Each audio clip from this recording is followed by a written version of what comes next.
How's it going? This is your old pal David Sebastian, coordinator of mentoring arts programming for Wayside. I'm here with you guys in my home studio in Shirley. We are creating this programming for young adults throughout Central Mass. I am working with a grant from the Department of Mental Health to create arts programming throughout the 97 towns of Central Mass. And due to our current health situation, we've moved those to Facebook and virtual. So that's what I want to talk to you guys about. So today we're going to do some artwork, working with white on black paper. This is a great new way to kind of like get yourself going as far as like ideas and stuff like that. I don't know about you guys, but very often I don't have something I want to draw or paint, and I need to like come up with something. Like I've used a lot of methods to keep yourself working. You know what I mean? Because when you draw and paint for a job, you'll find that ideas are completely vital, to staying employed, right?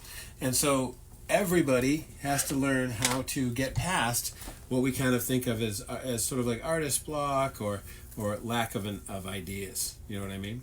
So one of the things that I do is switch media. Switch to something completely unlike what you're working with, and then that then it helps to be a form of inspiration or motivation. So for me, I'm a big fan of switching media. I consider myself to be a multimedia artist, so I'm working with everything from airbrush to scratchboard to pencil, Inktense, watercolor, acrylic paint, paint marker, scratchboard, ink wash painting, ink brush painting, Sudoku painting, Sanjuro painting, really like all different types of approaches, that we can use. And I find it to be really fun. So this is what we're doing. You know what I mean? So I wanted to show you guys something that I've been doing in this medium. So this guy here is a little demon, that I drew on black paper. The paper I was using for this is this one right here that's called Black by Fabriano.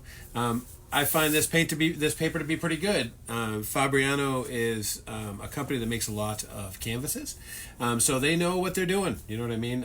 On the last, I did some of this setup on. Where's the Minecraft disc?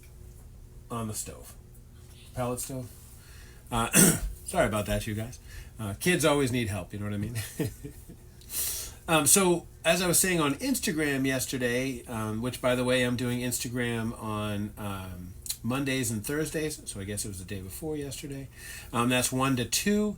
We're doing kind of quicker projects, because an hour is considerably shorter than the 2 hours that we have right here. So one of the things that has made black paper kind of not the best thing to work with throughout my life is that most of the time if you wanted to use black paper, you were using black construction paper. So if you do a drawing, use some pencil, you'll find very quickly that if you use an eraser, you tear that paper apart. So this is a problem. Has been a problem probably for my whole life. In the last 8 to 10 years, they came out with, it wasn't Fabriano that invented it. I actually think it was Canson that invented it. They brought out some black paper that's actual black drawing paper. Which means that it's tougher, smoother. It is not construction paper. Now, the pigment that they use to make the paper different colors, or the additive that they use to make the colors different, does change the quality of the paper in a small way. This definitely does feel slightly different than traditional drawing paper. All right. So today we're working on a piece that's from Hieronymus Bosch. And if you guys haven't heard of Bosch, excuse me, I'm sorry about that. But Hieronymus Bosch is the guy who most of us think of when we think what hell looks like. Because Hieronymus Bosch is the guy who started designing, who drew what he thought hell looked like. That this stuff has really held out. I don't know, a lot of people have drawn hell. My favorite other person would be Gustave Doré. And he's drawing that stuff around almost 300 years after Hieronymus Bosch. But Bosch is really creating some super interesting artwork, evocative artwork. This particular piece we're working on today, which is motivated or based on Hieronymus Bosch, is called The Abundance of Nature. And it's kind of cool. You know what I mean? So it's a large fish throwing up fish that are throwing up fish. And the rest of this background information is basically like, this is the sea. Sorry about that. This is the sea over here and a town in the distance, some flying birds, some flying fish. That was a thing for him. Over here we have a character that's up going to help begin slaughtering this fish that they're currently working on. One of the things that I wanted to tell you guys is you can use eraser on colored pencil, but you get a little ghost of it. So just know that when you're changing things. Now we're going to go over a lot of this with color, with Inktense, but we're first going to have to get where we want our characters to go, right? So, we got a fisherman in here, we got the guy cutting the fish here, another character up here doing his work, and down here is really the action. Here and here, I don't know if you guys can see it, but there's another character that is caught up in this spot. That's also working on a slaughtering, cutting up a fish for the purpose of,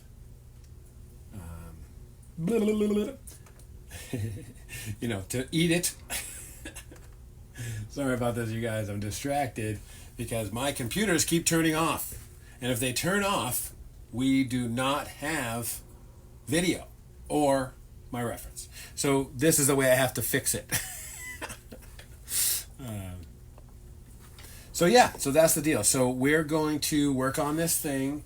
At the same time, I'm going to play a little bit of music in the background. If this bothers anybody even a little bit, please let me know. Because I like playing music, but I don't want it to bother anybody.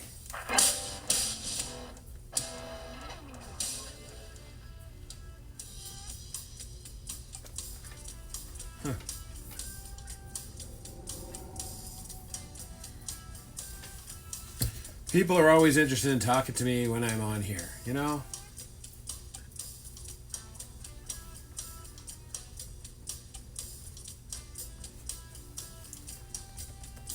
Oh, let's tell this lady what's going on.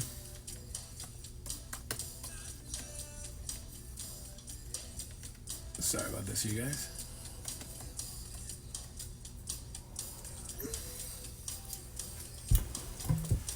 All right, so let's get in here and work on this thing. I think the next thing that I want to do is work on a little bit more of our distance in this tree. I like this tree a lot. I think that it looks really good, but we got to kind of make it make a little bit more sense so that we can hang some fish from it. These guys are making dinner for everyone, I'm sure, so we have to make sure that the fish are in the tree. Once you've cut up the fish or opened up the fish, taking their insides out apparently, I think that's a good time to hang it from a tree. Not me. This is the Middle Ages that they did this stuff, so don't blame me.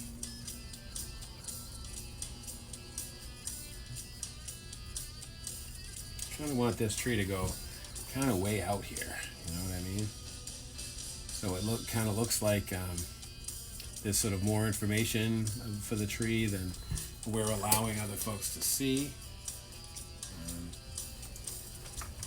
I have pulled my trapezius muscle, I think, drawing for you guys. So I'm sorry if I have to stop every few seconds just to try to move it. It really hurts, and I hope nobody out there has to deal with it.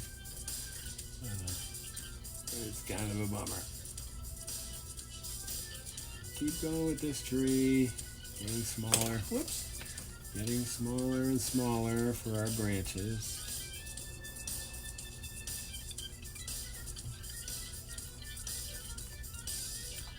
Same with these trees back here. We want to finish them up so that they, look realistic. And even though I will be honest with you, I am not good at making trees look like trees. I feel like my whole life I've tried. I love trees. I love looking at trees. But for some reason, I have not been able to draw them correctly. I feel like I can draw most of the stuff that I try to draw. But for whatever reason, trees have escaped me.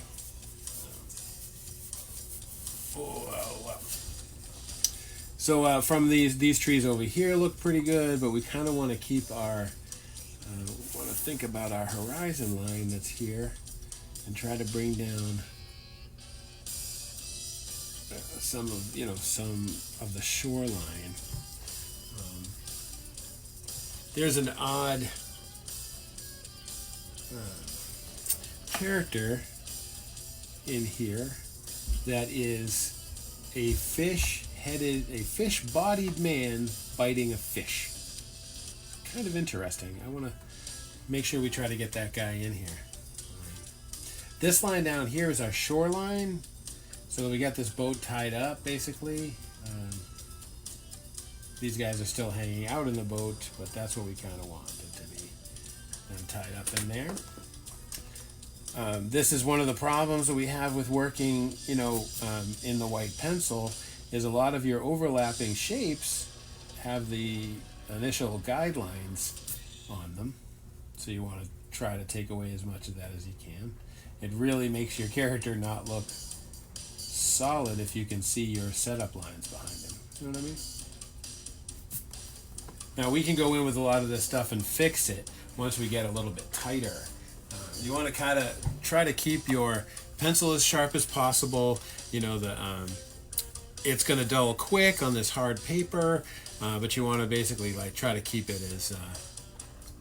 as sharp as you can. Because making small shapes make things difficult if your pencil isn't sharp enough.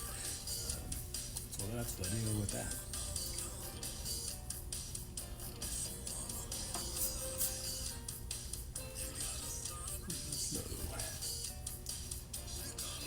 I want to move this fish's tail down a bit and try to make him a little bit more consistent weight. So we're just going to do an outline here.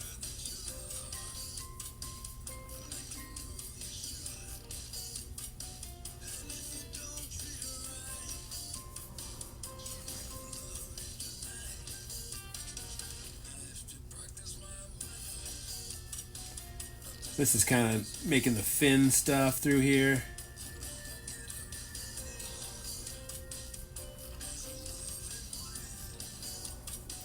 If you find yourself drawing something like a fish that you haven't drawn before, it's a good idea to pop up some reference. Take a look at this stuff. It's important.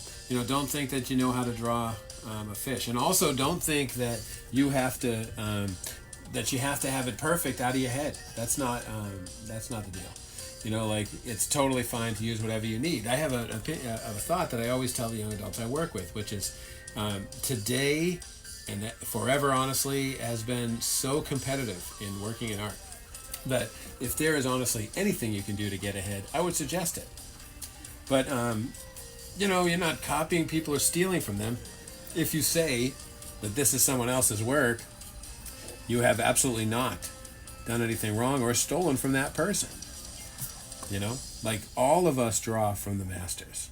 Hieronymus Bosch, though being someone who did some scary stuff, is 100% a master from back in the day. So, make sure that you're not straight up copying, but referencing or working with is absolutely fine. When I was in school, one of the first things they make you do is go to the museum and and copy masters. They sit down on the bench in the museum, get in there and sketch out some stuff. It's a totally worthwhile thing to do. You can gain a huge amount of confidence out of it. Probably the thing I gained the most out of that process was understanding what you could draw.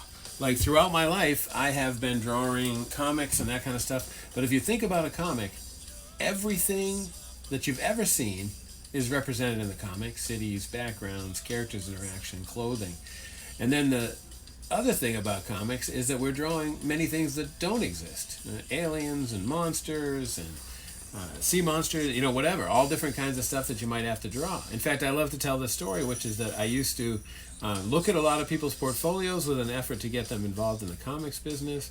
And one guy came up and he had this unbelievable drawings of the Hulk. They were beautiful. Every muscle was articulated. Really an amazing drawing. But as I went through his drawings, I realized that he was drawing from muscle magazines. I kind of got that impression in the first couple, but the Hulk really rarely has this pose or this pose. And he's drawing them brilliantly, but the problem with comics is you can only use reference so much, because really quickly it can be seen in your work if if it's good to use it as assistance, but not as a crutch. You know what I mean? Like, you can't draw what they are giving you, because you don't get better like that.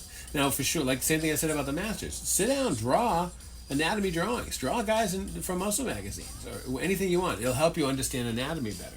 But don't take those drawings, try to make them into a representational character to show the strength of your skill, because out in the world, it just shows that you can copy photos well.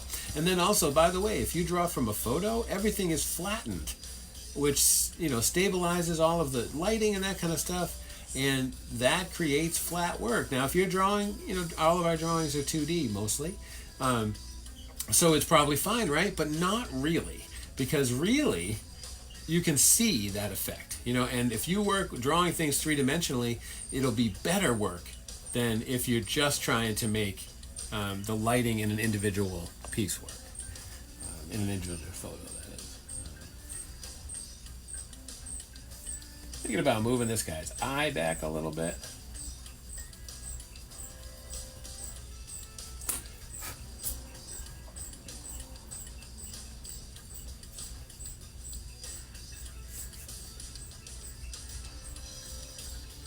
Because it seems like there should be a little bit more space between his mouth and his eye. So we're going to push his eye really back here. But we want to put a circle around it. Another one. Another one. And finally a longer one. And we keep this line, which is kind of like his cheekbone, though I have no idea if fish have cheekbones. I'm guessing maybe not. But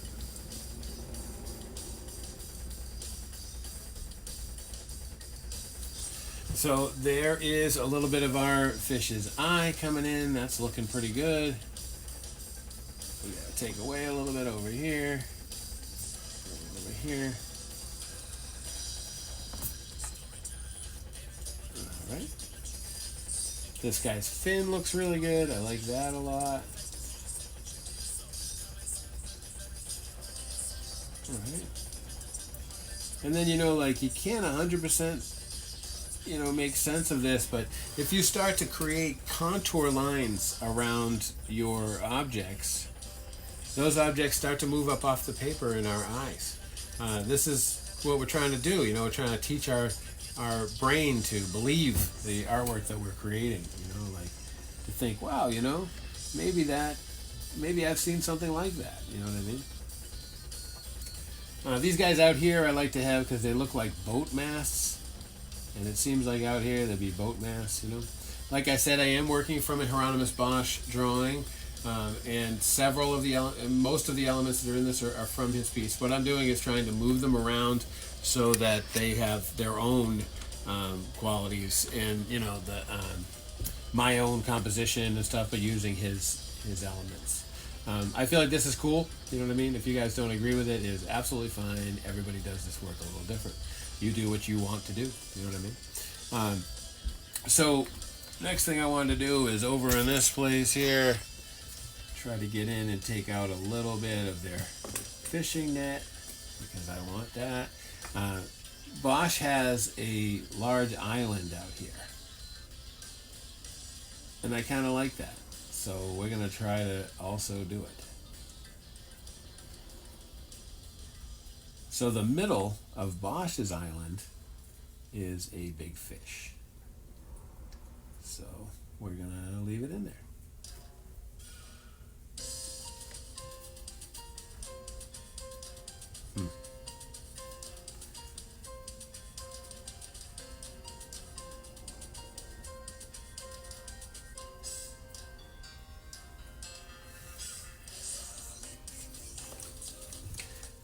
His island also has a giant fish ear on it. For some reason, all of his fish have large ears. I don't think I've ever seen that in a fish before. Have you? Has anybody out there seen that in a fish before? I would be so impressed if you did, because let's face it, that's amazing. You know what I mean? Hey, 2 likes. Thanks, guys. Hi, Ann. How are you? Thanks for coming along and watching my live stream for a moment. I really appreciate it. Right now, we're working on a little island out here that has a couple of mountains on it. Just take away a little bit of our horizon line there so we can try to fill in a little bit of this information. This island has an odd feature, which is that there's a boat on the top of one of these towers. This shape here reminds me of the Misty Fjords in Alaska, which is an incredibly beautiful national park that is literally misty ocean as far as you can see. And it's really an amazing place. You know, I wish I could get everybody to go there. I went there on my honeymoon in 2008, and I had thought that I wanted to do something that I would never do for my honeymoon, and I completely figured that out, which was I probably would never go to Alaska. So, pretty awesome. Another little guy in a boat out there. Maybe we can zoom in a little bit. You guys can see it a little better. Think we zoomed too much?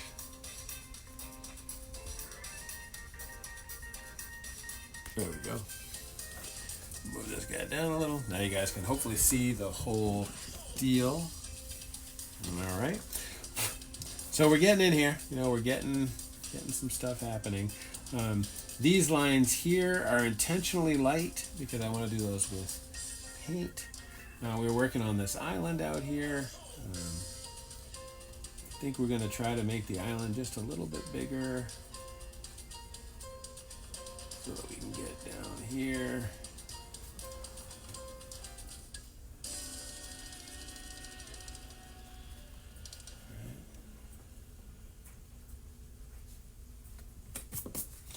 So we got this thing here going. All right. So here's our large fish's body. His tail is in the water. And up here is a ship. Right? This is a weird ship in that it has sort of fangs coming off of it.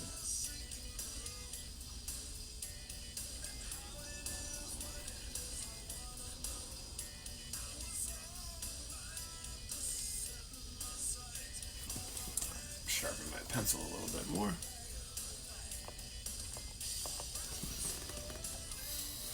I hope you guys are digging it. You know, like it's coming along. I feel pretty good about it. You know, like we're going to check it out and keep going. You know, like pretty soon I'm hoping that we can go from our outlines and the information that we have to convey to color. You know what I mean? Because color is a big part of what we're doing. We want this stuff to, you know, we want to kind of punch it up. That's one of the things that I feel like is really different because the piece by Hieronymus Bosch is etched, is an etching. You know, etching is cutting into a zinc plate, covering that with ink and pulling prints off of it. You know, this is an awesome way to create editions. You know, like this is probably one of the oldest traditions. You know, as soon as they just created the printing press, people started doing etchings. You know what I mean? So this work is a sort of channeling, you know, that idea. So we're working on this island, and I feel like we're, you know, it's kind of all set. You know what I mean? I was going to put you know, Bosch has a canoe on it. So let's throw a canoe in there. Got our fishing boat over here. That guy came up pretty good. Got these two little dudes out here fishing or floating or whatever they're doing.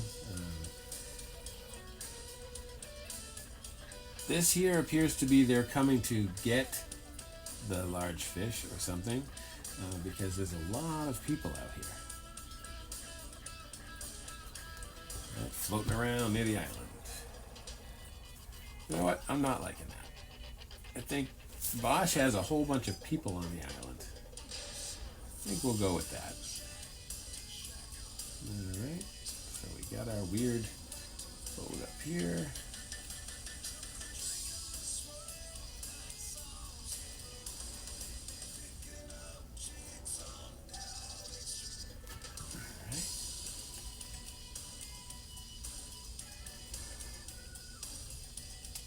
This music here is Billy Gibbons from ZZ Top.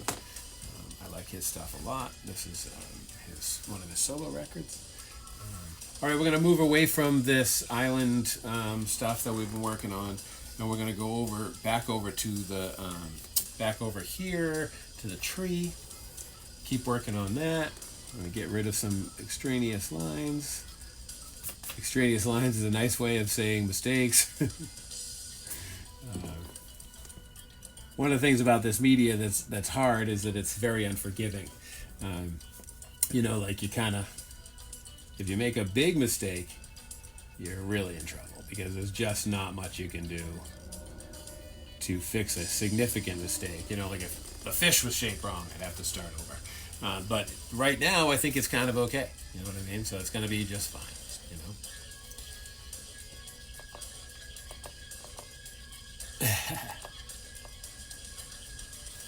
Oh, trying some effects. All right. I feel bad just to make you guys watch me draw, so I figured I would put a little of me in here so you can see what I'm doing. This is a little bit too big, I feel like. So we'll turn that off and just go back to drawing. Babe, I like that. I'll put it back on. We turn on a few more lights. Oh, that was on. There we go. All right. Yeah, see that a little bit better. I know it looks like a mess right now, and you probably can't make out much of it, and that's, you know, because we're all just doing outlines at this point. We got some buildings out here.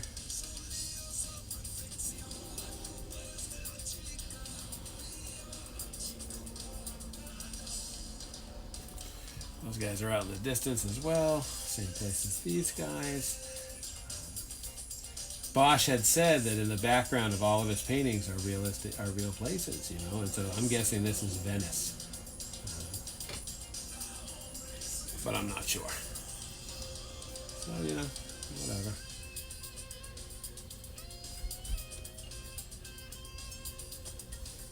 When I was a kid, I'd heard a story about wheat in the Middle Ages. And the deal was that meat and wheat and stuff was hard to come by in the Middle Ages because all of the land was owned by nobles. And those nobles got all the stuff that was grown. Like it was on them to get, you know, to have all of the food because they owned the farms. Now on the farms were hundreds of farmers who were actually doing the work, but they had to give the bulk of their stuff to the king. And so after they had used up the food they saved for themselves, then you find that they're out and people are starving. And while people are starving, the stockpile in the king's, you know, silo is topping out so that the king is never short of food. Now, I don't know if anybody knows anything about the process of decay in plants, but wheat itself, when ground down to just wheat, and left in a cool, damp area turns to wheat agaric, which is a powerful hallucinogen. So when oftentimes people would try to break into the king's store of food, especially if they were starving, so and they would steal this food. Now forever they were stealing from the bottom, which was the oldest part of the wheat. So if there was going to be wheat agaric, it would be there. And so I believe Bosch ate it for a lot of his life, and I think maybe some of these things are indicative of hallucinations related to eating wheat agaric. So back to drawing. So here we're doing a little bit of a wrap around the tree here so that we can have a fish hanging off of the tree. All right. And we're going to do another one right next to him. A little higher up.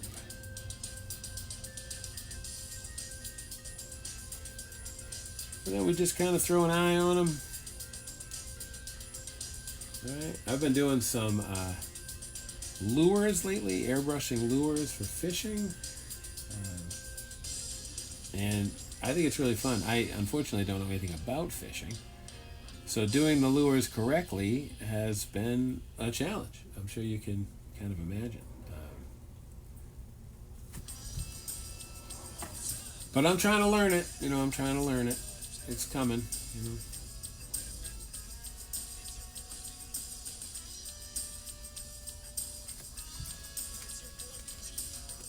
Oh, hey, oh, hey.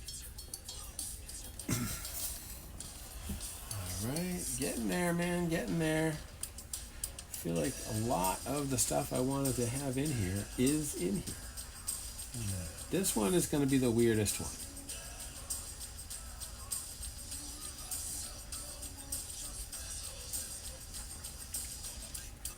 So this is a fish-headed man.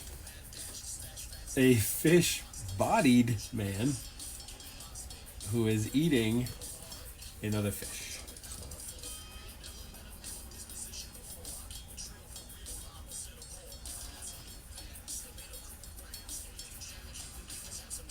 Oh. Let's play something a little bit different.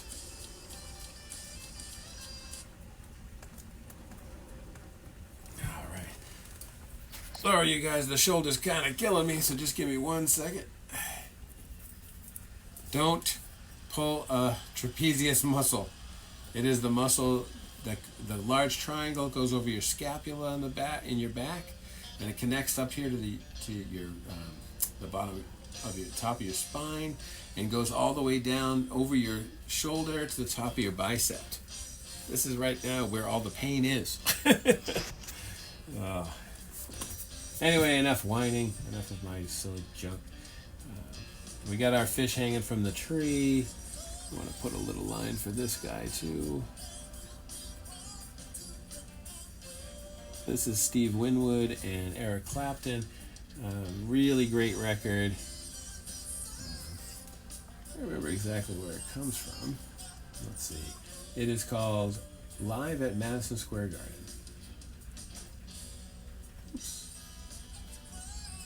Oh, we got a lot of this stuff. I think we jumped off of our tab. There we go. Cool. What? Hold on just 1 second.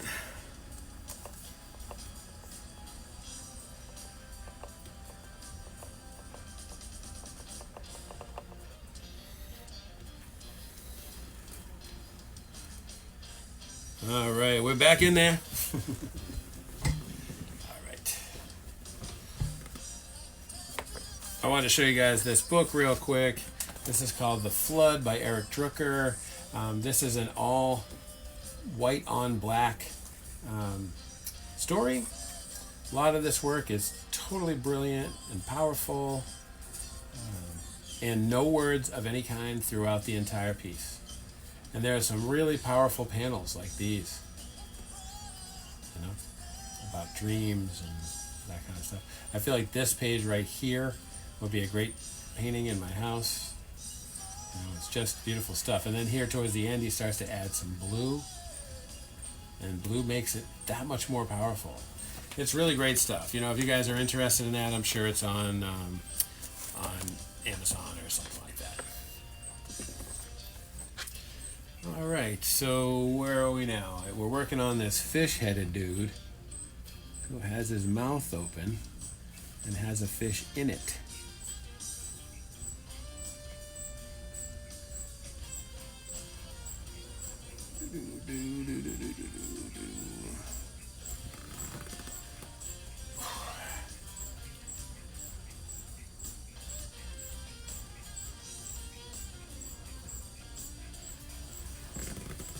One second. All right, there we go.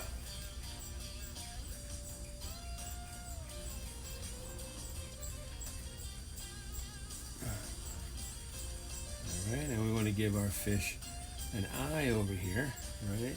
But then we want to make sure his mouth is pretty obviously going around this fish. Now, this fish does not have a quite big enough mouth to fit this other fish in it, but it's getting there. You know what I mean? There must be some serious symbolism to the idea of fish eating fish. I just don't really know what it is. So over in this corner up here, we got our building, and we have our fish hanging from the tree. What we want to do now is we want to create a ladder with a fella carrying a fish up there. Want to get a little bit more trees in over in this area. I think that would be cool. So we can say that this building, that we're on an island, which we are. As I said, I'm not great with trees. Just trying to make some. You know what I mean? So that we can justify there be, suggest, anyways, that there would be a lot of trees over here. Ow.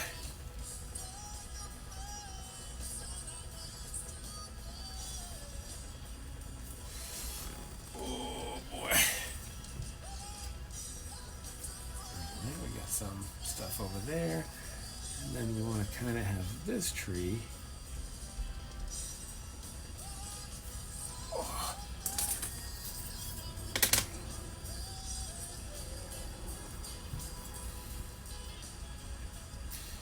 Got to pay attention a little bit, right? Because I don't know if you guys can see it, but there's a perforation right here. So we don't want to draw anything above the perforation because we're just going to lose it, right? So let's watch out for that stuff. As I was saying, I want to put a character on a ladder up here. If it doesn't cover, everything.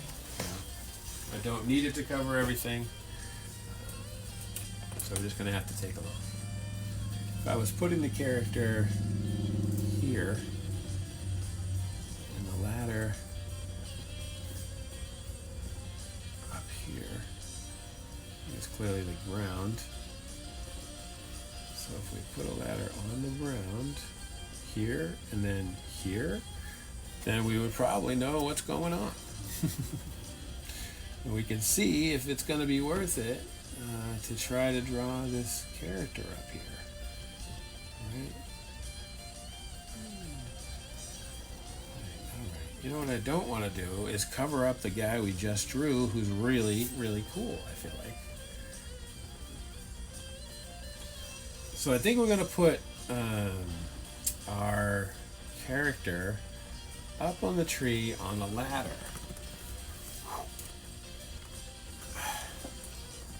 Sorry, you guys. 38 minutes in and I'm sore. There is absolutely no explanation for that. That is totally lame and out of control. I use rulers for things that are really straight. I suggest everybody does that. Same thing I've been mentioning is that we are trying to convince our brains, right, that this drawing is real in some way, So what we're trying to do is represent. And the more you can give your brain concepts that it recognizes, for example, a ladder is straight. And your brain's going to say, oh, look, a ladder is straight. And there's a straight ladder there. So they're not going to think that, but they're going to look at it and it's going to start it making everything make sense, right? Like, we look in here at this ladder, this ladder makes sense. It's straight. It's going to do the job. You know what I mean? So that's what I wanted to, that's important, I feel like. So for this, we want one side of the tree to hide the ladder and go kind of behind it, right? And so to do that, we're going to take away half of our straight line there, and we're going to leave the tree overlapping there. We want this side to go a little bit higher than the other side, and we want to make sure it's only touching our main tree, right? These little trees back here are not the dude. It's this one.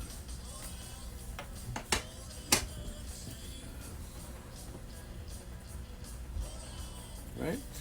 So now what we got to do is we got to make an extra line on each of these ladder lines, but you got to make them really, really small because this ladder is very far away. In fact, you could really only barely make out the fact that, oh man, there's a burr on my ruler. All right.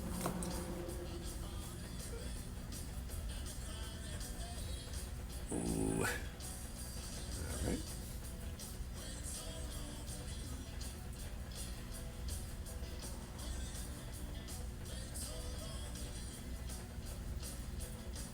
Do the best you can, to make the line straight.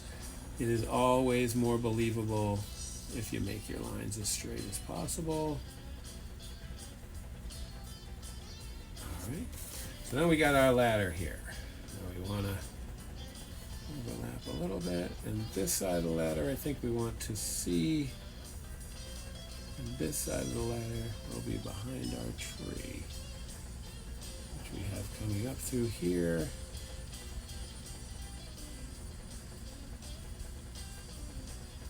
We want to keep our tree and then just have our ladder so that we can put in the character who is carrying the fish. I'm guessing a lot of this stuff is what Bosch saw every day. I don't know about you guys, but I really, I'm really excited about that because I would like to see what Hieronymus Bosch was thinking about and what he was looking at. A lot of artists aren't big talkers. You know what I mean? Like, there's been a few. Picasso seemed to like to talk quite a bit. Francis Bacon, But and these days I feel like artists talk a lot. But back in the day, you had the drawing that these guys created, and that's what you had to, to identify with them. To find out what they were thinking. So that's, I miss that. You know what I mean? Or I think that's maybe a cool thing. You guys all know who Banksy is, and nobody's asking Banksy anything because nobody knows who he is. This is that's one of the coolest things I feel like that I have ever heard of for an artist. Is everybody wants to get known. Everybody wants somebody to remember their name, right? And not that guy. That guy's got the great idea to have no one know his name. And since it's so contradictory to what the world is today, I find it to be really, really awesome. And if you guys don't know who Banksy is, please go out and, Google Banksy. And you, my friend, will be a fan also. So we're going through here with this character. He's got one leg up on this rung. Other foot is down here on this one. All right. And he's carrying this stuff. Now the only thing that's unfortunate is by adding these elements, I feel like I've taken away a little bit from my tree. But I think once we get in here and fix some stuff, it's all going to make sense.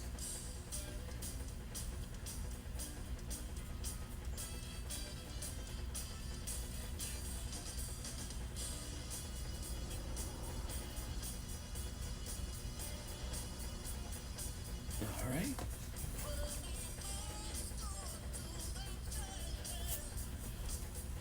I always think of light erasing on black paper as my answer to sort of like adjustment. Because it's hard, you know, it's like hard to make it all make sense and keep working on it and that kind of stuff. This guy's holding the fish in one hand and he has the other one on the ladder. So we need one more rung on the ladder so we can put his hand on it. Alright. You guys want to zoom in here a little bit? Right, so you can see, you know, what we're trying to do over here, right? Trying to work on this guy in this area here, which is the guy climbing the ladder to hang a couple of more fish, I'm guessing. Some of this detail over here is really is heavy and is significant, especially in this area by the building. You know, so whatever, we're losing our building a little bit, but I like what's happening with everything else. Like the ladder, you know, like this ladder is absolutely a ladder, you know, like that. It's doing its job, like this one.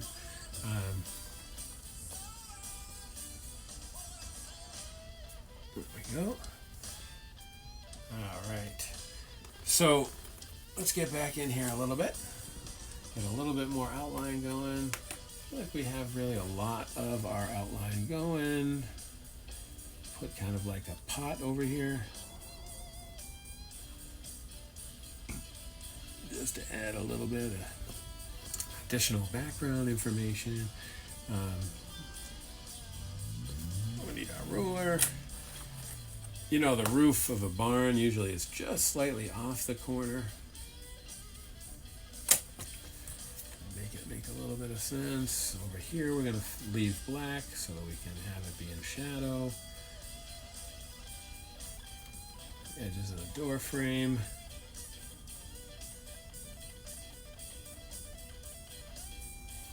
Put a character in there. Alright. So I'm liking what's happening right here. So I think we're going to move away from the white and move into some other colors, you know. I think the next thing that we're going to do is we're going to swap over to colored pencils. So let me show you real quick what we're going to use for colored pencils.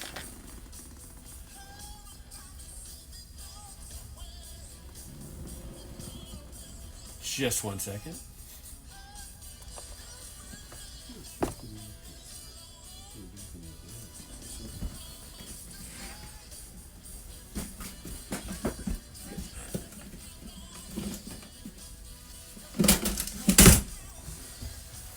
All right, so this is what we're going to use. These are Inktense colored pencils. I have, I think, 72 of them here.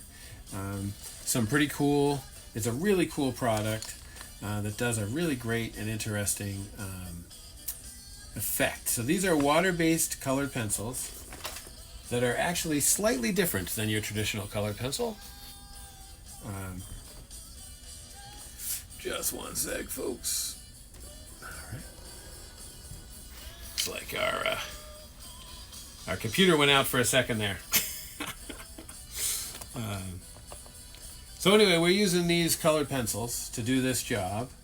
These are Inktense, like I said. So the deal with these guys, instead of traditional colored pencils that you know, are wax-based, and then there's colored pencils that are water-activated, which is freeze-dried watercolor. And that is really cool, but it also has the same problem. I mean, it has, you know, they have their limitations and that kind of stuff, but the deal with Inktense is it's freeze-dried ink made into a solid. So that's a really interesting change.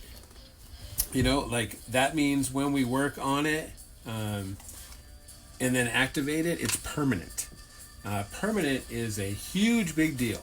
when it comes to creating artwork for sale, creating artwork, that you want to stay the same, because honestly, not being light fast and stuff, a lot of this stuff is going to change on you.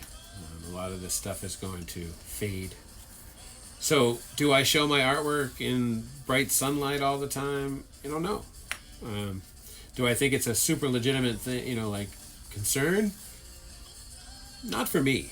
I don't. It doesn't matter. Black paper doesn't yellow, first off, and then second, that I just don't care about that kind of stuff. You know what I mean? So I'm making art for today, not for tomorrow.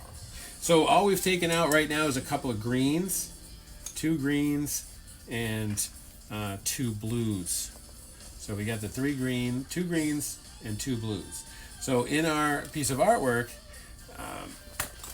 we are... Oops, left my pencil sharpener there. I'll be looking for that. We're only using these 2 colors so that we can begin, right? Because we don't want to lay out 100 colors here that we're going to work with. Now, most folks have a limitation on how much colors they use. On a given piece, 5 to 10 colors is pretty much the answer. But if you were doing a piece like this one, then we're only talking 3 colors. Did I pick those 3 colors ahead of time? I did not, because I feel like I like to just work and kind of fluid. In fact, that one had no reference. That was just a stream of consciousness, that kind of thing. So I have heard that colored pencils work well on black paper, but I have not done it. So today we're going to see what kind of trouble that we can get into, and see what happens.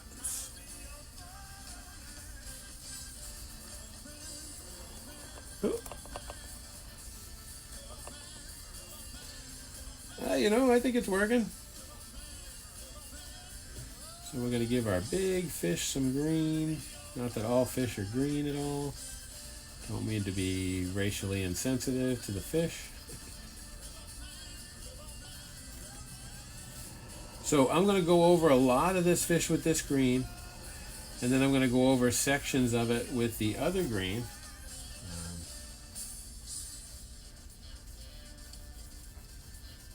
And just kind of see what happens. Now, a great thing to do when you're coloring in with colored pencil is think about the shape of the object that you're working on, right? Because if it's a round thing and you use your brush strokes in this way right here, it's going to help tell your brain that that's a round object or a 3-dimensional object. You know what I mean?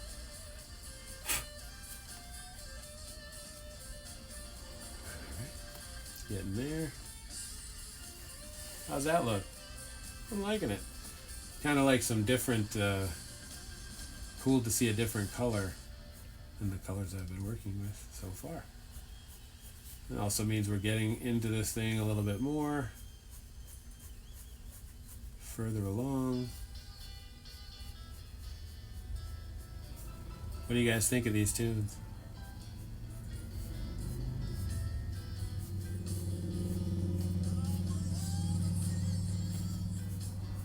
So just for comparison, let's take a look at what the other green looks like.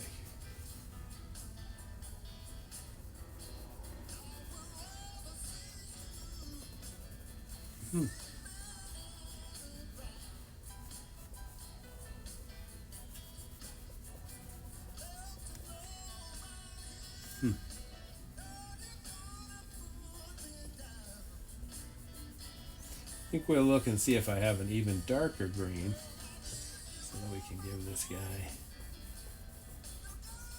some shadow and some other elements. Just want to keep this edge really green.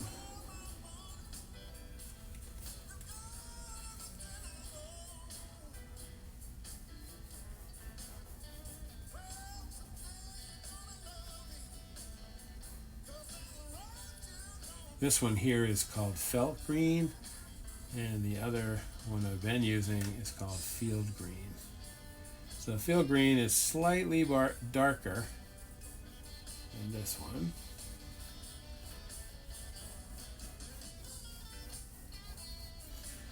Want to try to isolate, any of the other stuff on your piece so that you're not blindly coloring over things.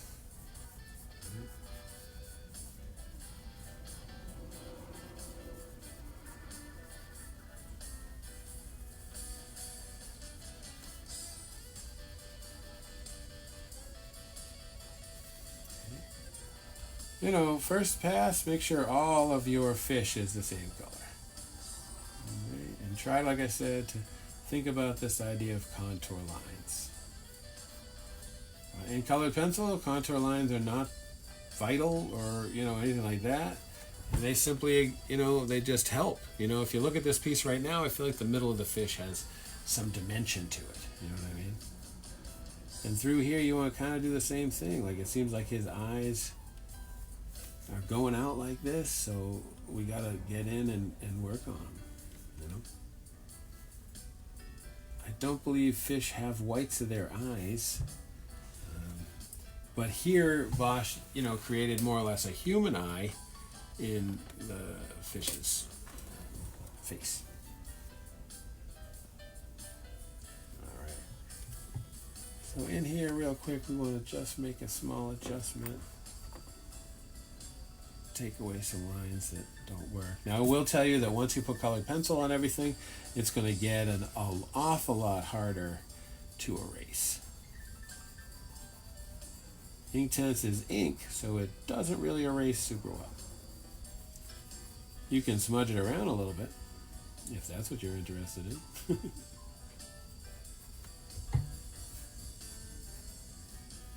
You know, if you commit to something, try to keep on committing, you know, to it, like his eyes being round. Don't bail on that halfway through, because it'll look like you bailed on it halfway through. Do your best you can to think about your contour lines and really think about everything that you're doing, you know, because like this is, we're in control, right? This is our effort to do our own stuff. And so far we're like, you know, really cooking, you know, we're doing great. This is going to be our initial color pass. And I think it's going to be really, you know, going to be really good. So of the fish's sort of jaw over here, we want to leave this information because that's like inside of his mouth. Like these are his lips kind of pursed. So these can all be green.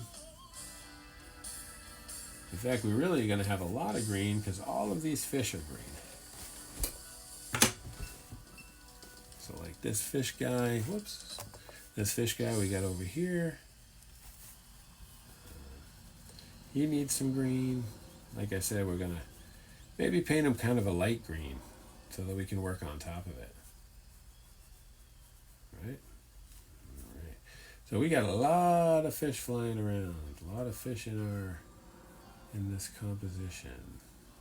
Do I know if the ears on a fish would be green? I don't. But I'm going to assume.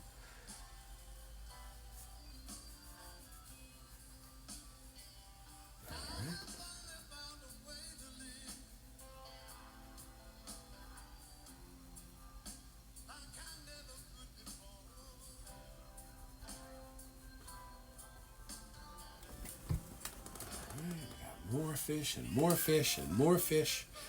This is going to be a good amount of green.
These guys, I'm not sure I would use too much contour because dead fish or chewed up fish will be flatter, right?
work it down this area to give these fish a little bit of a coating. All right.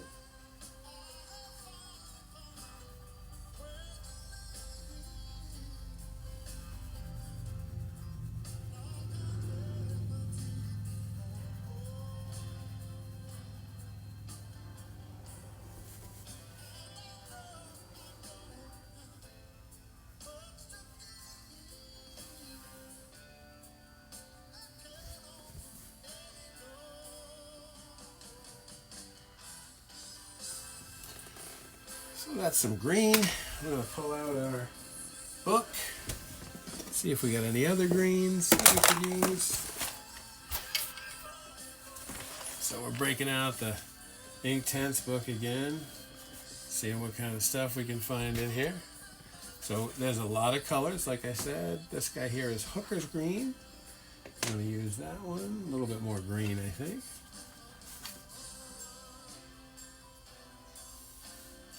Kind of looking for a brown for the trees. I don't know if I mentioned it in this stream, but I am extremely colorblind, so I'm wicked limited on what I can do.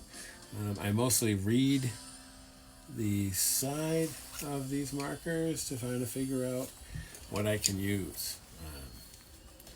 So, you know, I have a lot of the markers, but never quite enough. I mean, a lot of the colored pencils, but never really quite enough.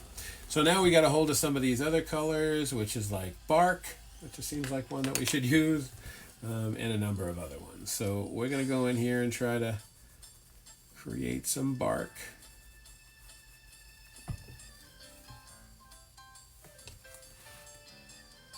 Okay. All right.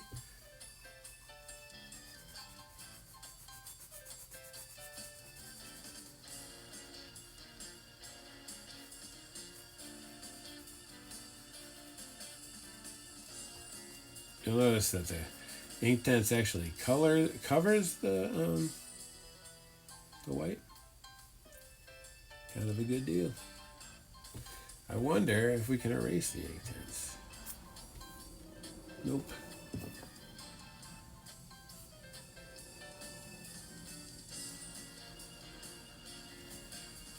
Where's our white again?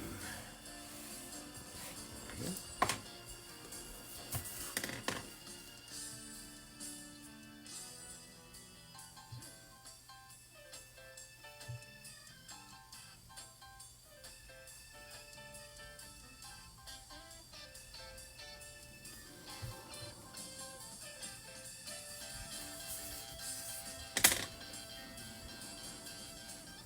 Want to be careful not to work over your ladder because it'll take away. What color I'm going to do to the ladder, I'm not totally sure just yet.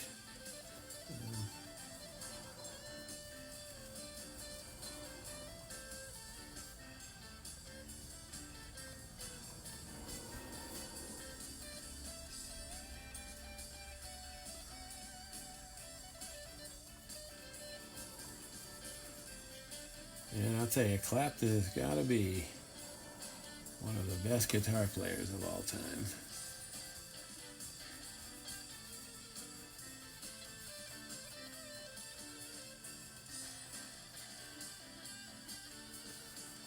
All right. Got some green and some brown in. Let's see what else we could use it for.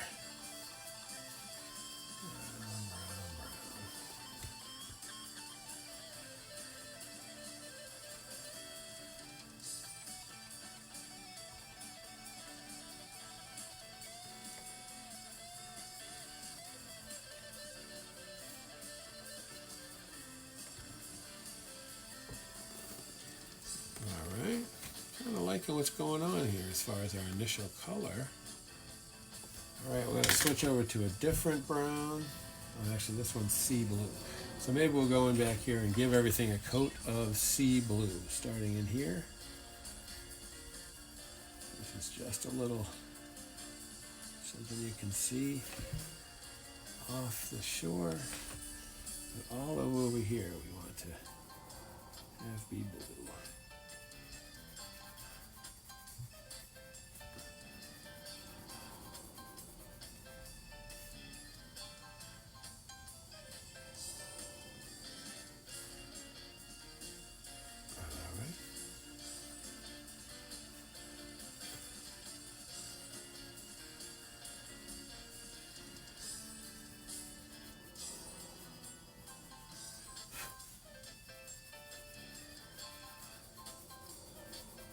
good to get some pretty good fill on this sea, because we're going to add like some aquamarine and some other colors to see if we can help to, to bring it out a little. And then of course we're going to use our paint markers after that.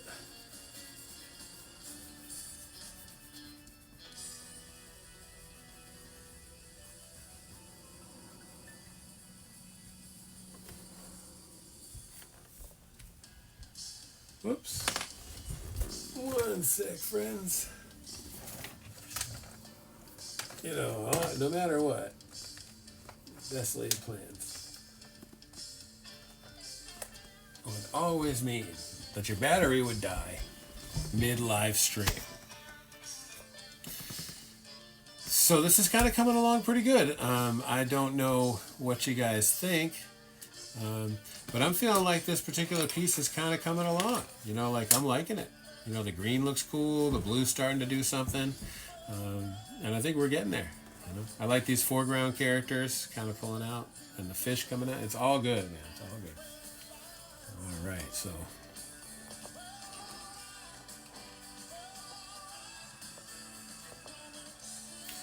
back to it, okay?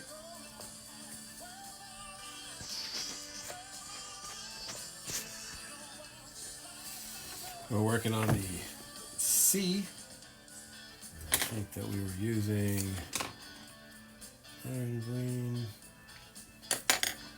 This is how it is, you guys. Like you can't see colors, you're destined to do them wrong.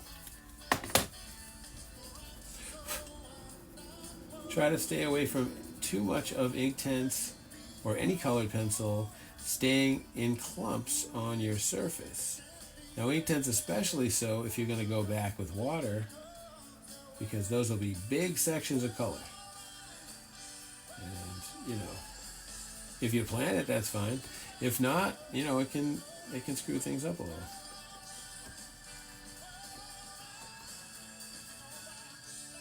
I think it's worth mentioning that I am not doing this work to kind of get you to draw better. I'm doing this work to share a creative process with you guys that you guys could try. That's really kind of it. A creative process you could try, or simply a motivation to work with the art supplies you already have. I can't send you guys all a set of Inktense and some black paper, but you could try any of this kind of work on what you do have around. You could do this drawing with crayons. My kids are doing it right now. But you totally can, and there's I'm not going to say there's no excuses for not doing artwork, because there's no pressure, but it's like there is a lot of ways to do artwork, and you don't have to, it's very, very easy to give up on something because of a contrived reason. For example, I'm not going to try lactose-free milk because I got to go to the store and get it. It's silly, but I mean, I think that people do that all the time, and I think that that's really silly. Get up, get some stuff, do some artwork. What do you got to lose? Great thing about artwork is nobody's going to be as good at it as you, right? Your work is your work, and the rest of us are doing our own. If you're worried about how out of control all of our lives are and how we aren't, it's not up to us what's going to happen in the world and stuff, know that the world you create in your artwork is yours, right? And nobody can tell you that fish don't fly, but they do. Here anyway. Then of course there's flying fish, but that's not the same. What we're talking about here is you are the master of anything that happens in the world you create in your artwork. So this is awesome. You know what I mean? And for me, super liberating. You know what I mean? Super empowering, really. Like, oh my gosh, man, like I can do anything I want. Like I am totally in control. I kind of love it. I like to keep little pieces of paper around so they can try what colored pencil look like. You see here, I'm just scribbling away on a little bit of something to see what we're going to get. Got a couple of different browns. This one I used on the tree, which I haven't used on the tree yet, but the one I'm going to use on the tree is called Bark, which obviously makes some sense that that's what we're making the tree.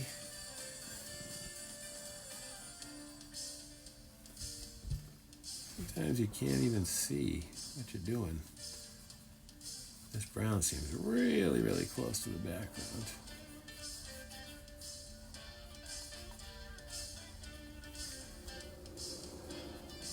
Right. Same with the barn, right? To the front of the barn would probably be brown because it's wood. Right.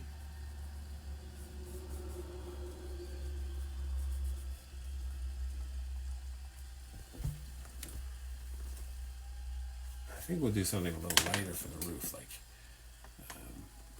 yellow. All right, so now we need a little bit of a lighter brown. That's what I'm looking for now. That's green, blue. I wonder what happens if we add a little bit more color to the blue.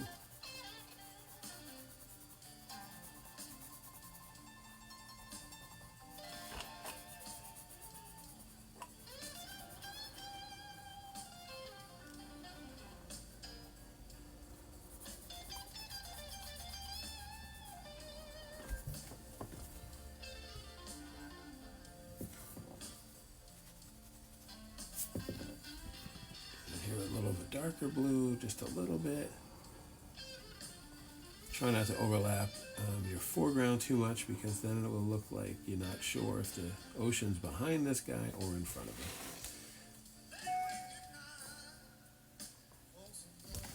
Right.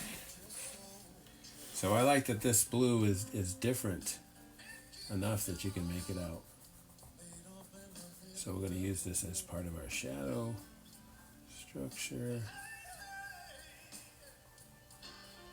It would have a big shadow from those objects.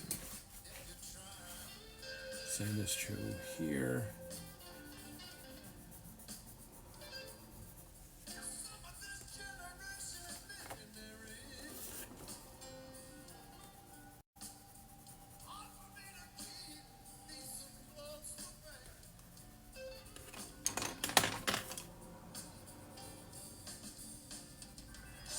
Try to cover everywhere you want to cover with a color. You want to try to make sure you get it all. Now, one of the cool tricks I feel like is if you tip your head so that you can see, kind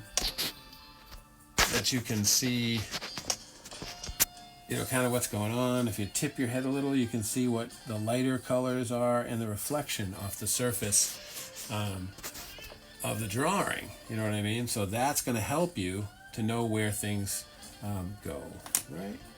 So we're working with our friend Bark. Now we're going to switch over to another brown so that we can create some differences.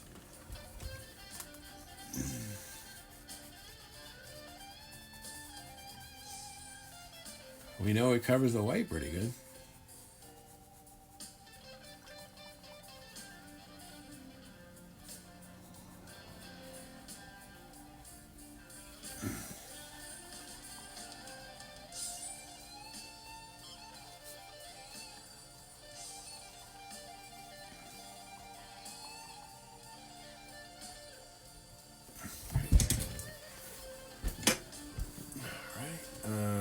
Okay, so now we want to get something a lot lighter so we can throw in some of the sky.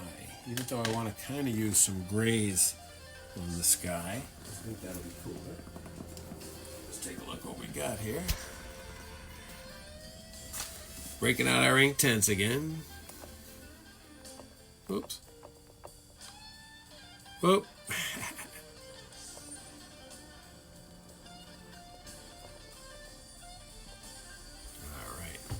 So we're in here once again looking at our Inktense and looking for a lighter color, like a lighter blue that we can use. Red violet. What do you guys think of this one? Good sky color? was kind of looking for like a gray for this guy. There we go, neutral gray. Yeah, I think that's gonna work. And then we need a light blue. I got that one, but I want another one. A little bit of a light blue. Only way that I can find the colors I'm looking for are reading the labels. That's one of the reasons I actually bought the pencils, because I normally use Inktense in a block like watercolor. Yikes. The Inktense I use look like this. They're like watercolor cakes, kind of, but they're ink. So I like working with those really a lot. Like they're a lot of fun. I can show you a piece that I made with that. Or not. I guess I can't right now. I'm not sure where my book is. Sorry about that, guys. We keep trying. I am forever losing at least something.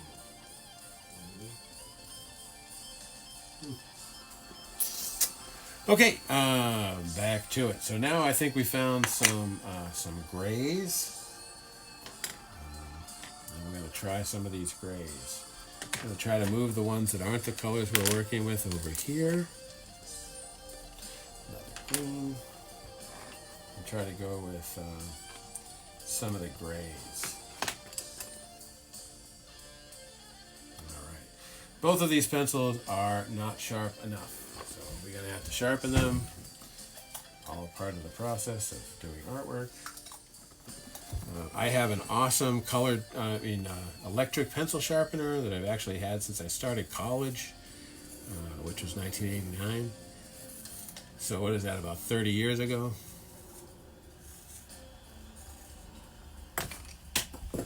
Always want to try not to drop your colored pencils, because if you drop them, they break inside the pencil shaft, and then as you start sharpening each one, you'll find that they fall off in big chunks,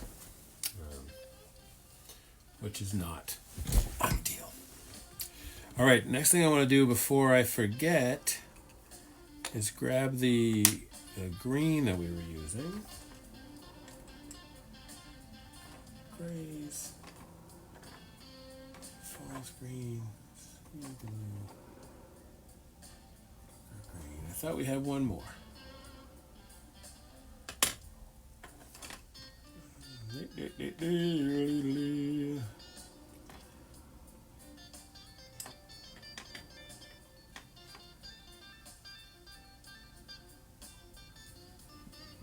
Entirely too much stuff. What do we got here? These are our browns, so that means these two are greens. Let's see how this looks on the fish.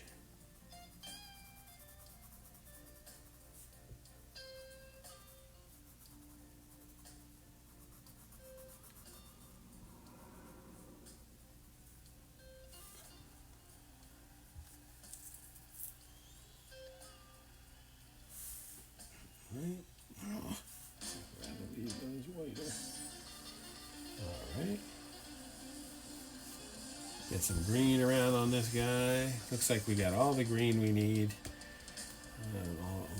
Most of the brown we need, and now we need to go with some grays so that we can kind of try to do the sky with that. I feel like the sky in this particular scene would probably be gray, overcast,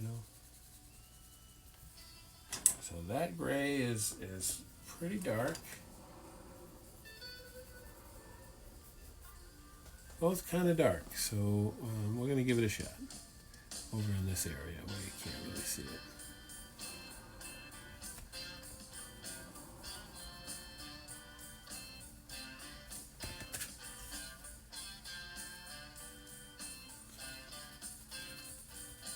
The question is, can we see this at all on our black paper? And I would say no. I'm going to try to use something a little lighter in our sky. what would happen if we mixed papers together. You know what I mean? Like if we took a piece of paper, overlapped it with this other color. Of course, this is a photo card. Always have a ton of paper around, but never what you need. Alright, so we're trying this neutral gray. Green.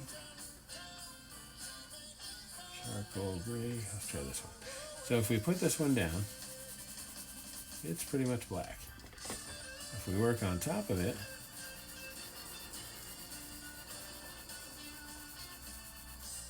kind of blacker. Huh. But what if we tried this? White with black on top of that.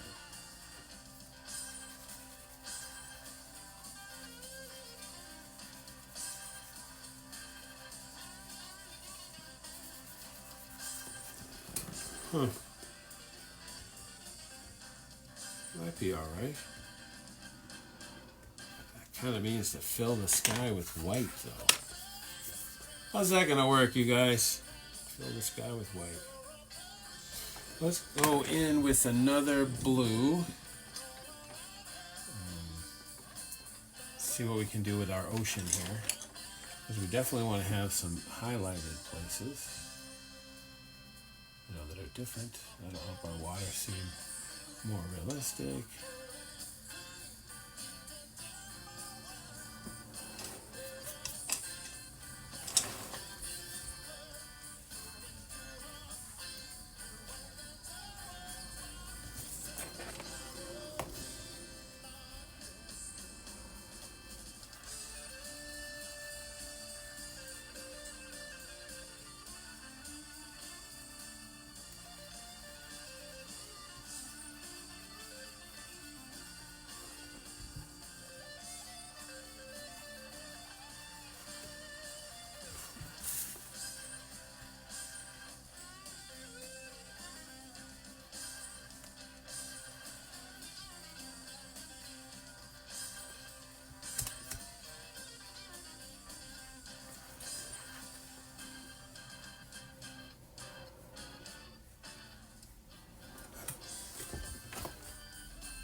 It's good out here in the water to establish some lines because I don't know if anybody's ever noticed, but if you look out at the water, it seems to be a series of consecutive straight lines, you know, because this is our horizon. This is our eyes developing what we want to be there. So after we got that in, some lighter colors, we can go in with this guy and try to create a little bit of shadow. Same through here. Still blue, and a little bit of shadow to it.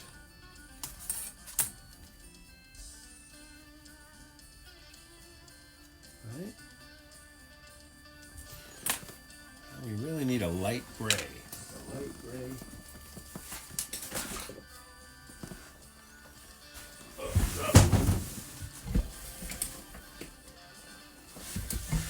All right. Oh, man, I dropped another one. Moving them off the side of the table. Oak, Ionian green, and this teal. All right, let's take another look. What colors are we thinking of using? What do I need? A lighter gray. There's a little more green too.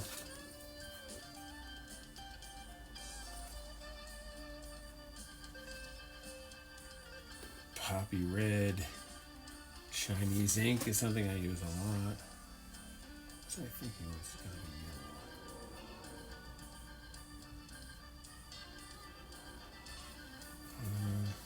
yellow. What do we got here? Golden yellow. Looks like we got a lot of yellows and a lot of greens. Yep. Painter's gray. Let's see how that looks.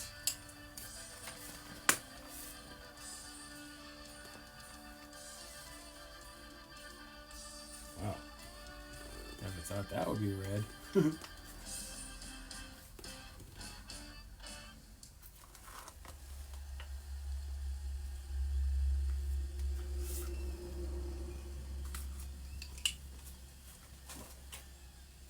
Alright, I think that's all we have in the way of yellows and blues, yellows and gray.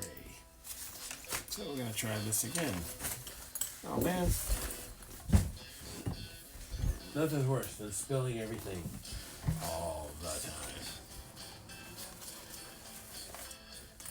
This bag is a really cool bag. You know, Derwent makes Inktense. They make this bag. It has a significant number of pages that you can continually add. I have it maybe 3/4 full. Like I said, I have about 90 pencils in here. Kind of cool, you know. All right, so let's grab out our piece of paper. Just take a look at some of these colors. There we go, bright yellow. How about another one? That's like a yellow orange, yellow ochre. Man, look how bright that one is. And this is vivid green. Our grays are really similar. But some of our greens might work.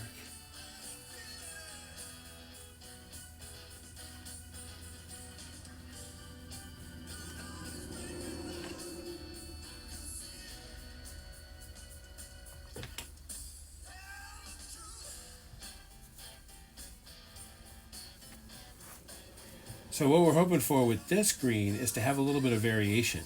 You know, like fish are a living thing. So they're going to have some different colorations, you know. Best example is looking at things like clownfish and coral that are really intensely a variety of colors. Fish, on the other hand, you know, they're colorful, but they're not as colorful. These fish, I mean, are just not as colorful as like clownfish and stuff.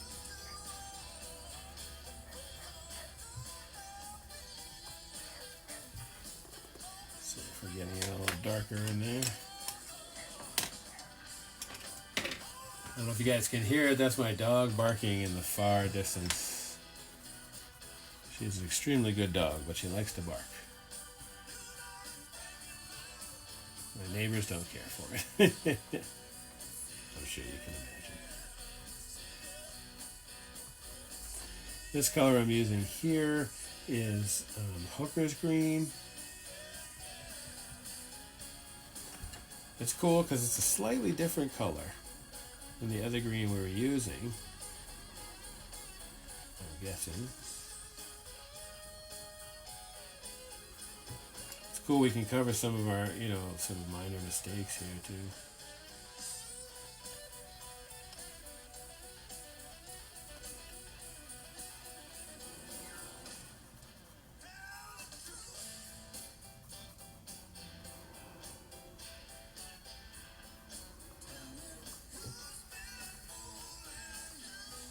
Right.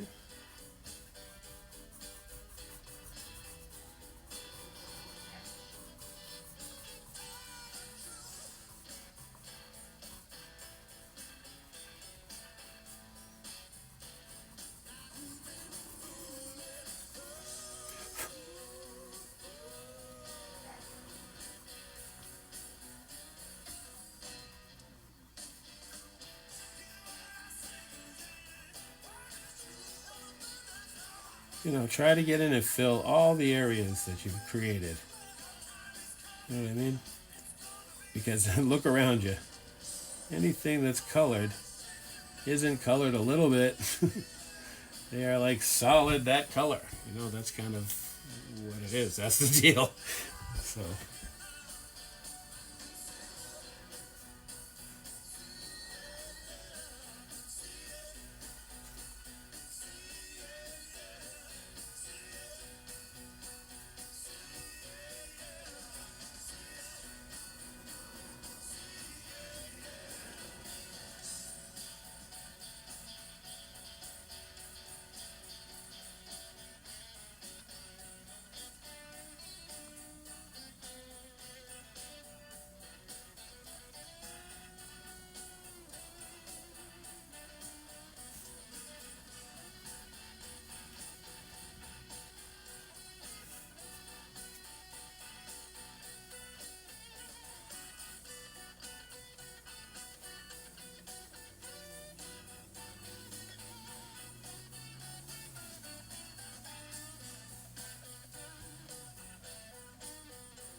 Guys in the foreground, I'm not sure what's up with them. I guess we should go in with a brown and work on the roof of our little hut thing. Some browns. Let's see. What else we got for brown? Green. Gray. I think that's all we had for brown, right? These are all grays, blues, and greens. So these two guys, we go with the grays. All right, so we're going to go back in with our bark. Iron green. That's all we have for brown. Oh, here we go. Take a look on our piece of paper. What does this one look like? Definitely needs to be sharpened.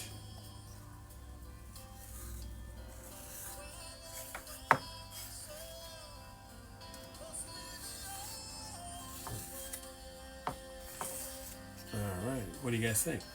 We've been doing this about an hour and a half now. Moving on. So for this building over here, we want to zoom in a little bit so I can show you guys the building right here. Working on this barn here. So I think what we're going to try to do is add some of this madder brown like this. And watch out, because of course the barn is made up of boards. So we want to try to do our lines straight enough that it makes sense as being a board. Now I feel like most of the doors on a barn have white on the edge.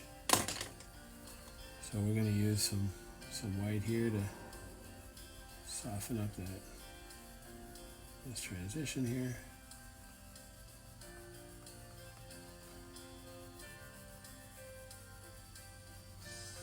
Right.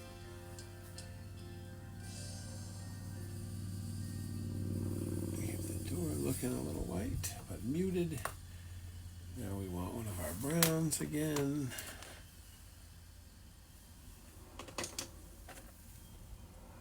Another brown, good pencil, a good sharpener. Sorry about that, guys. My hand is totally in the way. So we get out of this guy. Looks pretty similar. I think we're going to look for something a little dark. Let's put it around.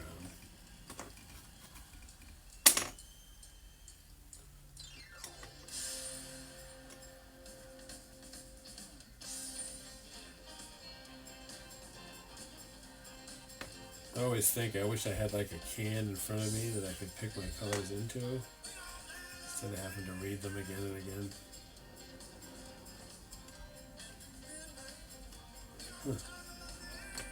Everything but what I need. Is that it? Yep. No, that's green too. Everything but my other brown. Hang out. Little Clapton. Just make sure I didn't drop it like I very, very often do. Oh, here we go. In my hand. Okay. So we got some other brown.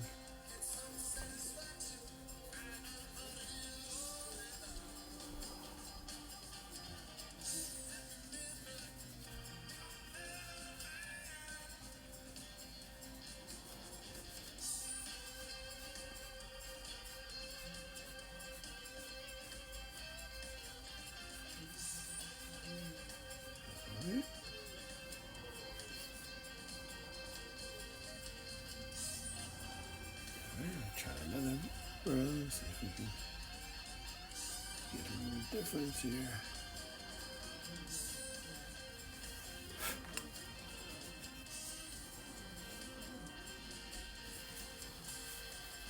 Alright.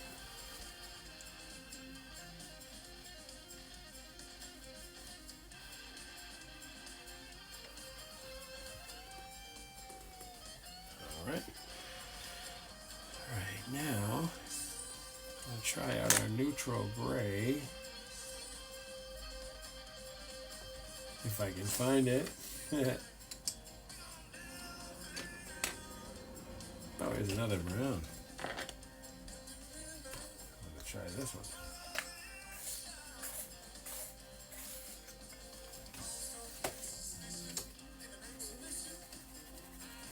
Oh, that's a good one. Let's try to get a little...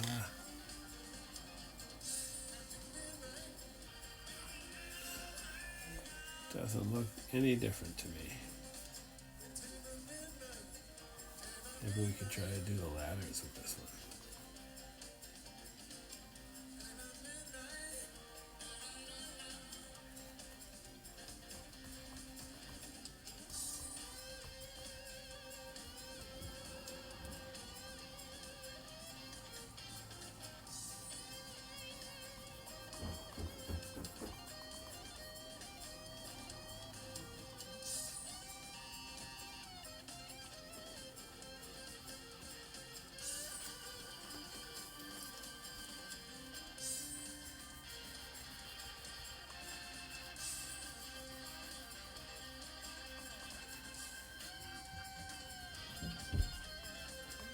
Good thing with drawing a lot of this stuff in white is it allows us to go over it with other colors, and it helps pull those colors down to a different, into a slightly different color. Sort of an off color.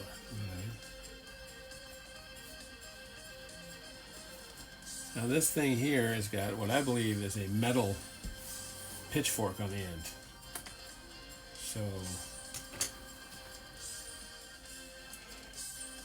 we're going to have to color that one in a little different. I think maybe we'll use a bright blue. But I am still trying to figure out what I can do with the sky. I mean, it could be night, but it isn't.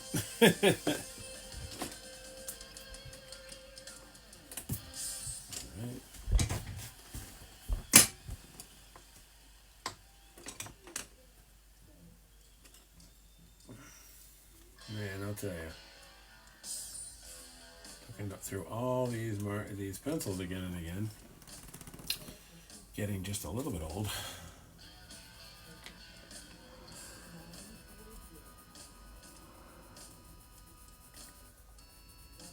Really, all we're trying to do is something that'll pull it off the background a little, and it'll help cover some of my mistakes.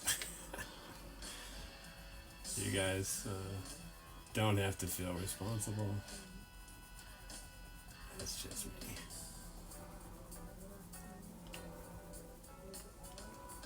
Alright, I've got a little bit of different green.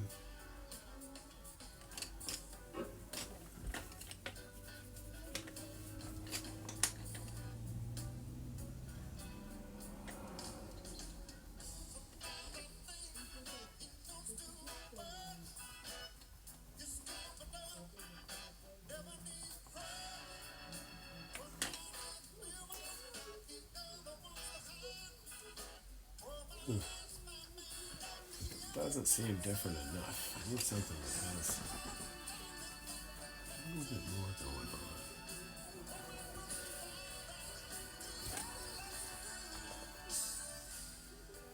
on. Let's back out a little, guys.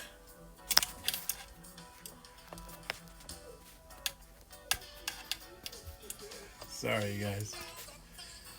Let's back up a little.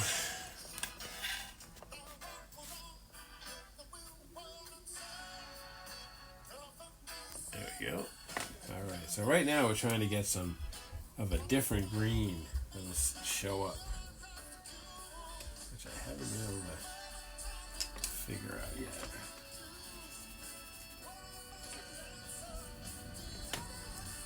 Too similar. All of them feel too similar. Field green. That one's kind of light. What happens if we try to put it around this guy?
motion effects kind of going. We want it to be as straight as possible.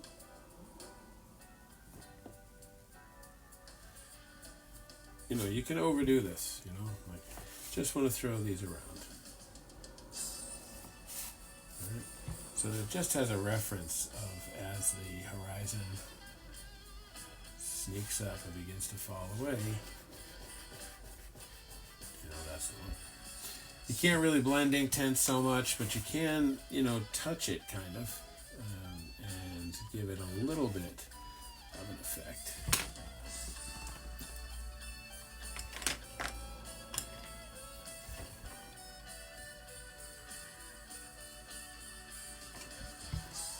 Alright. Some objects I want to be white, which there aren't a million of them, but there's a few.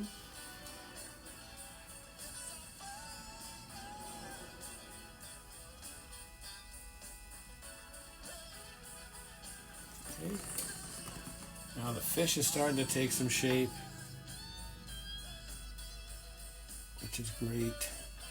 Kind of thinking the inside of his mouth should either be white or black. Since our paper is black, I was thinking white. At least like some kind of a soft white to help us pull out the fish, and give us a contour line to show the inside of his mouth.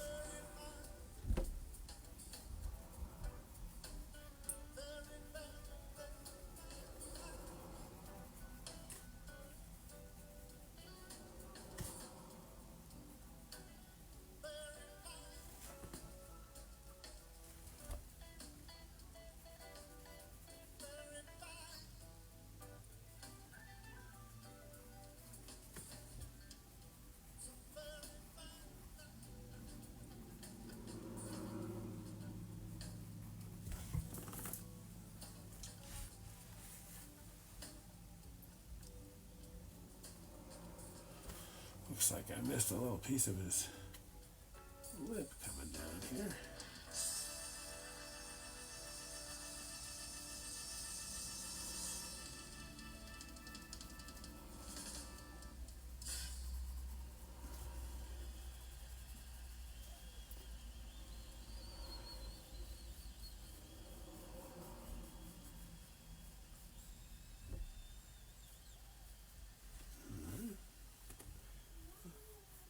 These folds, we want to get some white on. I feel like this part of his mouth, I think, would be white.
What do you guys think? Coming along?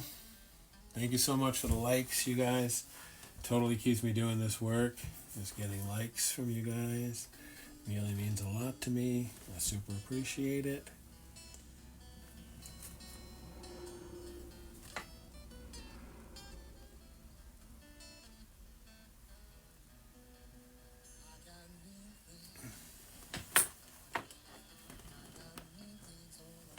Alright, we're going to switch over to a little bit of actual black.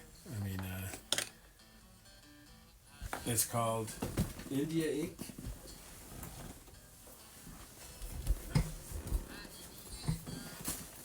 India ink is just like that, you know. So we're going to just get a couple more colors, you know. I know I'm in here the whole time, and that finding them is often a challenge for me, and dropping them is actually a gift.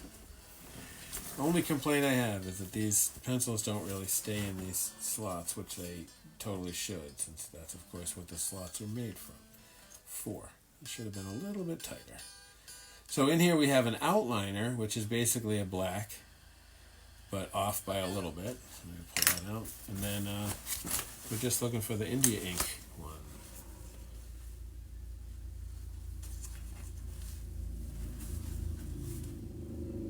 There we go.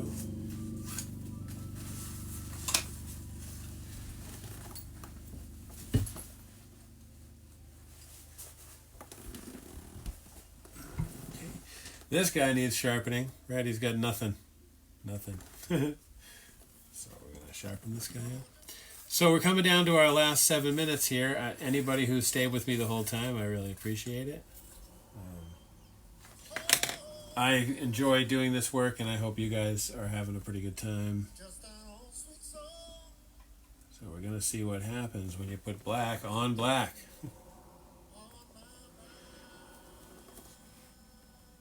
Okay, black on black. Because right now, I'm thinking about using black for some editing. You know what I mean?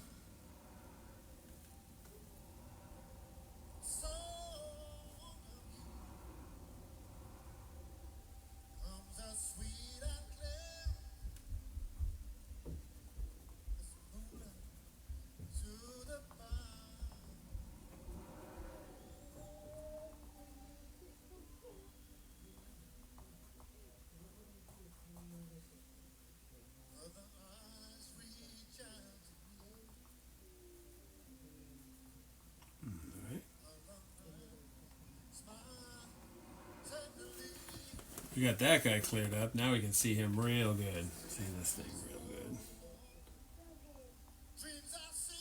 Alright. This black liner is going to be, one of the more important elements here in the end. So this is black. We're hitting some fish eyes. Just to show that they're, fish eyes are kind of weird, right? These ones, I feel like we're doing our white circle and then a black circle. But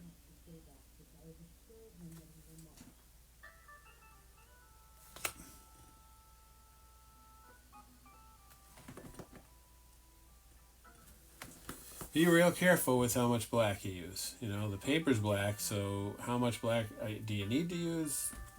That's a good question, Not 100% sure on the answer to that. I think you use as much as you feel like you should use.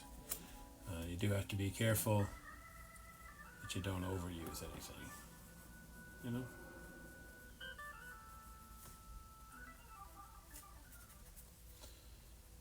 Like I said, you can't really blend anything with these guys. You can with water, but I don't know how the water would work on this surface. So I think we're probably going to stick with the white for right now. You know, forever looking for the same colors.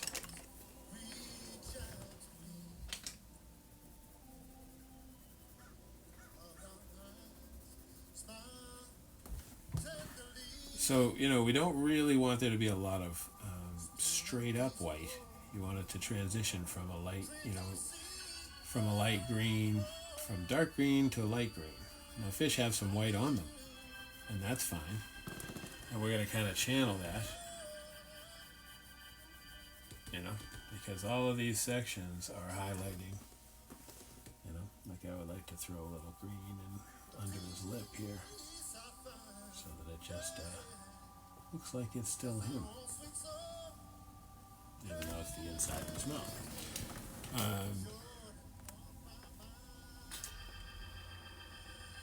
So we got about 2 minutes left. I think I'm going to jump back into brown for a sec to get our boat filled in. I'm going to use this madder brown initially just to fill in some of our white lines that didn't work quite as well as I had hoped they would. We were all drawing at the height of our ability, I think. Now this boat is going to be made of wood, so we're going to be able to put lines down over this.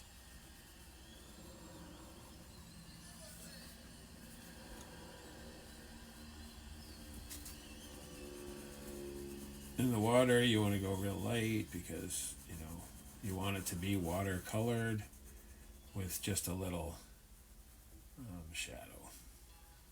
Right?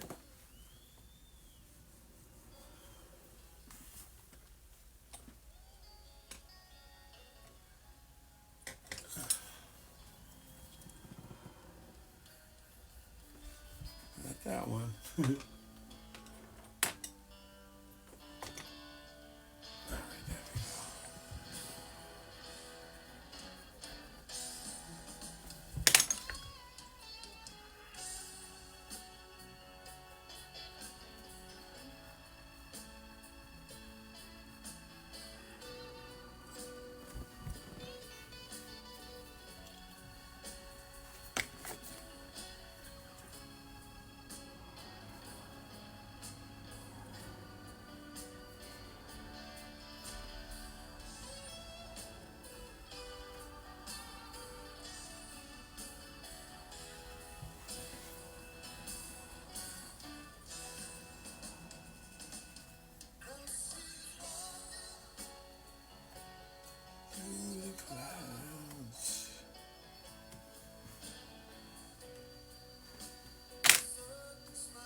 And zebras.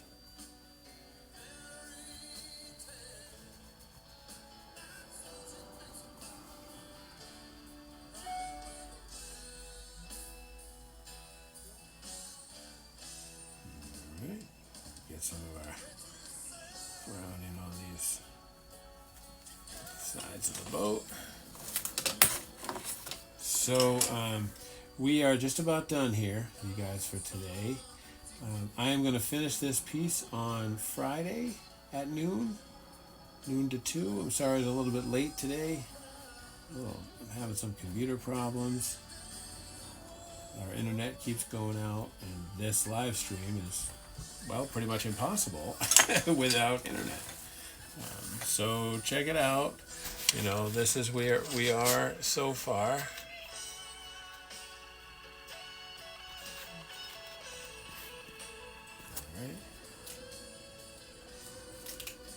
What do you guys think? It's coming along, right? We got some hanging fish. We got big fish, you know, getting all of his stuff out.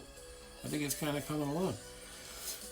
So I'm going to have to talk to you guys later and say thank you so much for being a part of my programming. All of these videos go to Facebook. They stay on the Facebook group, and you can watch them anytime. This week we're setting up a new YouTube channel. Those videos will also be on the YouTube channel. So we'd love for you guys to check it out. If you're interested in anything, send me a message or an email. We'll try to put it in. We're going to finish this project with Inktense and watercolor.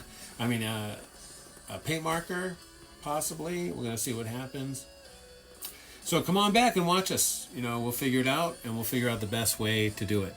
Thank you so much for being a part of my program today, and I will catch you.